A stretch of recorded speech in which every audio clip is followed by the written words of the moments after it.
the behavior at infinity, or plus or minus infinity, depends on two things. One, the highest exponent, or the degree. Okay, so the degree of part A is 2. It's a quadratic. So in x squared, so we have these three parts here. The first, our graph is going to look like either, because it's an x squared, either a parabola opening up or a parabola opening down. That actually depends on the a value. The a is -2. So if a is greater than 0, then it's going to open up. If a is less than 0, then it's going to open down. So this one is going to open down, and so it's going to look a lot like this second one. Here, let's only box this in. It's going to look something like this. Now, the second part of this is find all zeros. So let's take this equation, as we did previously, set it equal to 0, and solve that equation. Now, I'm actually going to use the quadratic formula here, okay, which is x equals -b plus or minus the square root b squared minus 4ac, all divided by 2a.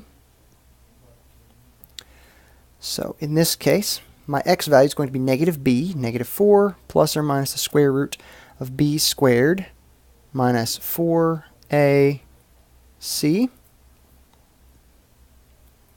all divided by 2a, which simplifies to -4 plus or minus something over -4.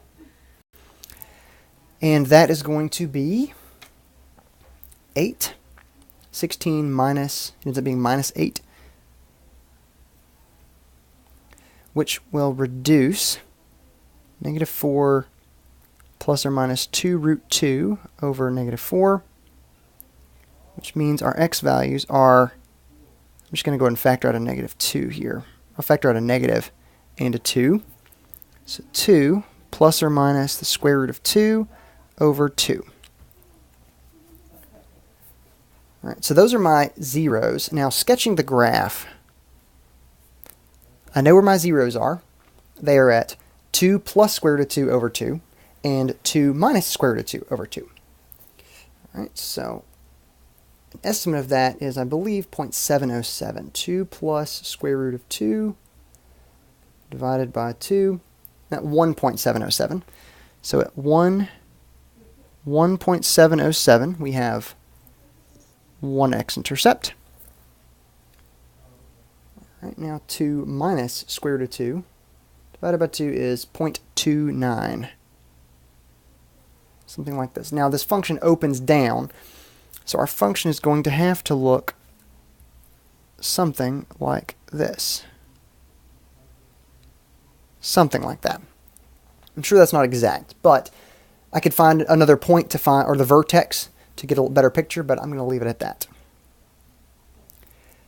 All right, part B, same idea. Oh, actually, let me rephrase my part A. I just realized I need to write that more precisely. So in the terms of our function, this means as x goes to infinity, or as x goes to negative infinity, our f of x values are going to negative infinity. So if you going to the left, if we go to our left, our function values are going to negative infinity. And as x goes to positive infinity,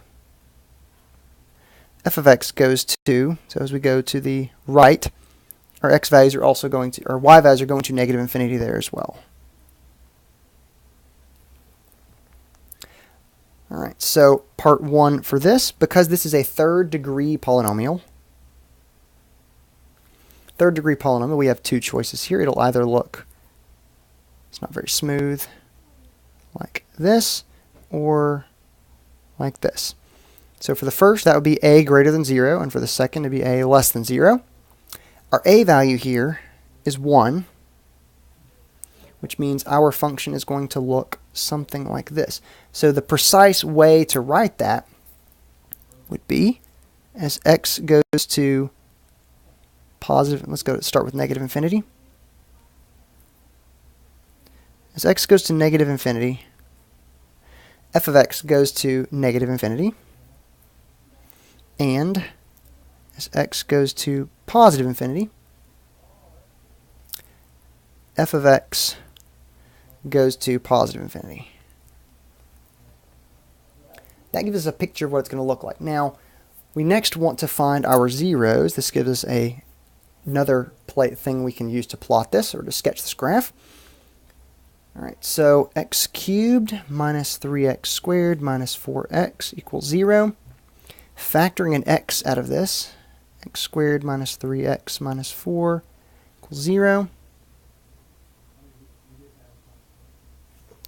Now that factors as x minus 1 and plus 4. Actually, no, I need that to be a negative 3. That multiplies to be positive 3, adds to be positive 3. So let's erase this one. Plus 1 minus 4. And we have our x term, which this tells us x equals 0, x equals negative 1, and x equals 4. You have 3 x-intercepts. It is a cubic, so it can have up to 3. Up to 3 solutions. So my graph, I have a point at negative 1, a point at 0, and a point at 4. Go ahead and label those 3. And it's going to pass through those 3, but we also know it's going to go increasing. It's going increasing to the right. So it must come this way, down this way, and back up to pass through those.